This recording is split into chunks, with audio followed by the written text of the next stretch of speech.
March 15th, 44 BC. The most powerful man in the world lay lifeless on the floor of the Roman Senate.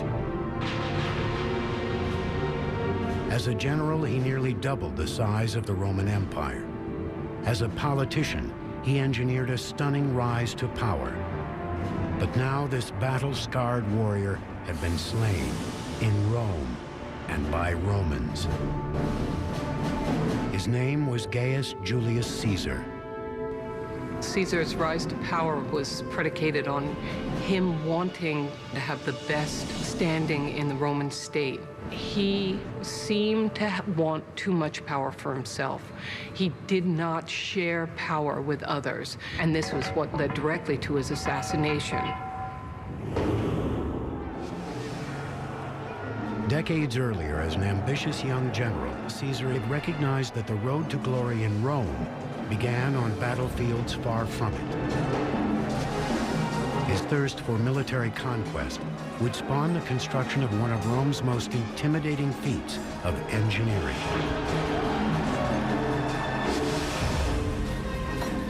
'55 BC. Julius Caesar is leading 8 Roman legions, a total of 40,000 men, north through Gaul, a Roman province encompassing modern France, Belgium, and Switzerland. He wants to go to Germania, to Germany, and cross the Rhine because no Roman commander has yet done so. He wants to be as great a conqueror as Alexander the Great and go beyond what is known. The Rhine River lies on the edge of what is known. For centuries, it has been a buffer protecting Germanic tribes from Roman expansion. No previous army could cross it with the might needed for conquest. But Caesar is unlike any previous warrior. He could have gone by boat. But what is that for Julius Caesar to go by boat, man? Rowboat? You know, you're gonna put 8 legions in a rowboat and row across? No, man. They gotta march across. They're gonna be on horseback. Crossing the Rhine was a completely new engineering feat as far as its scope. The river is 1,000 feet across, possibly more, 25 to 30 feet deep, with unknown currents.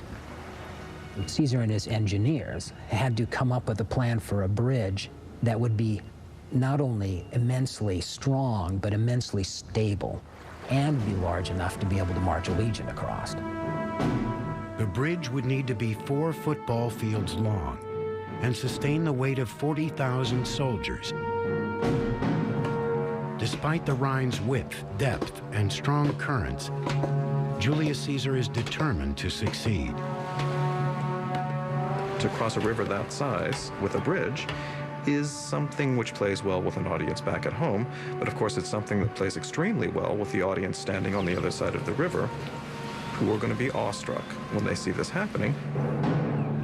With the speed and efficiency of a well-oiled machine, Caesar's soldiers methodically transform local timber into an expanding bridge. With every hour, an engineering miracle inches closer to the Rhine's elusive northern bank. It's almost as if a spaceship were to come down nowadays, the size, let's say, of half of Manhattan, capable of with some magnetic device that will like lifting buildings up into the air. That would be a pretty frightening thing, something that we couldn't really grasp at all. The foundation of the bridge was a series of wooden piles driven into the bedrock of the river. Each pile was 1.5 feet thick. Toward the middle of the bridge, they had to be up to 30 feet tall to reach from the surface to the bottom. By driving the piles in diagonally, Caesar's engineers added extra stability to the bridge. When they drove the pilings in at an angle and then connected them, in many ways they were doing what carpenters do when they build a sawhorse. But with the legs angled, it utilizes forces to keep it from being pushed over and makes it a stable workspace. The sloping pile gives them a lot more strength against the force of the river and flooding of the river and so on, but it's much more difficult to drive them into the riverbed than it is to drive a vertical pile. So they would have had to work very carefully with wooden frames to push them into the riverbed. On the upstream side, the piles leaned in the direction of the current. 40 feet downstream, the corresponding piles leaned against the current. Each set of piles was joined by a long connecting beam 2 feet thick. Lengths of timber were then laid across the beams, and the surface was finished with tightly wrapped bundles of sticks. The design of the bridge itself was innovative, but what made this engineering feat even more astounding is the speed with which it was built. Just 10 days after ordering its construction, Caesar marched across his bridge and toward his destiny. If we tried to do that today, we would never be able to build something like that in so few days with that kind of technology. We could match that feat today if we had thousands of loyal, sweating soldiers totally dedicated to Caesar and the objective of getting across that Rhine River to terrorize the Germans beyond. Caesar had estimated the size of the Germanic forces at 430,000, more than 10 times the size of his own army. But when the Germans saw the Roman legions rolling over the Rhine, they quickly fled to higher ground. For the next 18 days, Caesar freely explored the territory north of the Rhine, encountering no resistance. Then he crossed back over his bridge and dismantled it, having made an unmistakable point. It is symbolic of this. Rome can go anywhere. There's nothing going to hold Rome back. And to distill it even farther, Julius Caesar can go anywhere. Caesar's bridge was an early indication of his single-minded ambition. A decade later, that ambition would propel him to unprecedented power, but it would also prove to be his downfall. When he was declared Rome's first dictator for life at the age of 55 in 44 BC, whispers of assassination began to echo through the halls of the Roman Senate.